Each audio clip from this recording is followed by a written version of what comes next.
3 menit jadi melejit. Teman-teman, the power of stillness. Ketenangan itu adalah senjata para pengusaha. Pernah dengar nggak? Semakin tinggi badai, semakin tenang pilot yang berpengalaman. Dan saya rasa itu juga berlaku buat teman-teman pengusaha. Karena di dunia bisnis, tekanan itu nggak akan pernah benar-benar hilang. Deadline, kompetitor, karyawan, tagihan, ekspektasi, semua tuh bisa datang bersamaan. Dan kalau kamu nggak punya ketenangan di dalam, kamu akan kewalahan di luar. Dulu saya pikir pengusaha yang hebat itu yang paling sibuk, yang kalendernya penuh, yang tidurnya 3 jam, yang selalu on fire.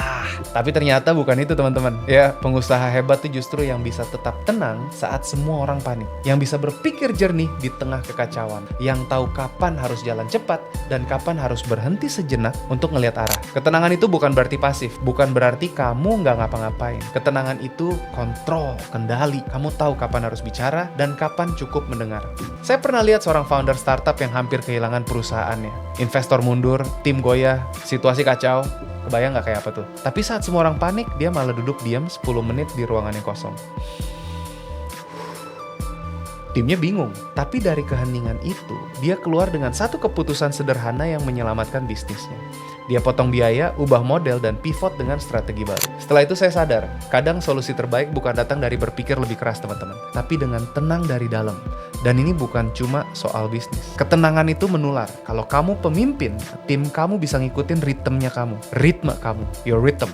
Kalau kamu panik, mereka panik. Kalau kamu tenang, mereka ikut tenang. Itu sebabnya pemimpin yang paling kuat bukan yang paling keras suaranya, tapi yang paling damai hatinya. Saya ngerasain banget teman-teman kayak gini. Kalau saya biasanya tuh butuh waktu untuk still di gym. Lagi ngangkat, mikirin segala macem gitu ya. Biasanya Tuhan tuh ngomong, ini solusinya Clemens. Oke. Di The Entrepreneur Society, saya sering lihat juga member yang dulunya gampang stres, cepet emosi, gampang goyah. Tapi setelah mereka belajar, fokus, refleksi, dan punya teman diskusi, mereka berubah. Bukan karena masalahnya hilang, enak aja.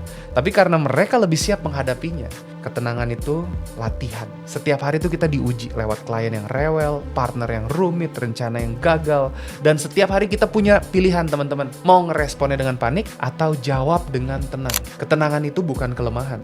Itu kekuatan tersembunyi yang bisa bikin kamu tetap berdiri saat badai datang. Kalau kamu pengen belajar, bukan cuma soal strategi, tapi juga stabilitas mental dan emosi sebagai pengusaha, tes adalah tempat kamu. Karena kita nggak cuma bantu kamu tumbuh dalam bisnis, tapi juga kuat dalam diri. Karena di dunia yang bising, yang paling didengar adalah mereka yang tetap tenang. Semangat terus teman-teman. Be still, my friend. The Entrepreneur Society, go bold and beyond.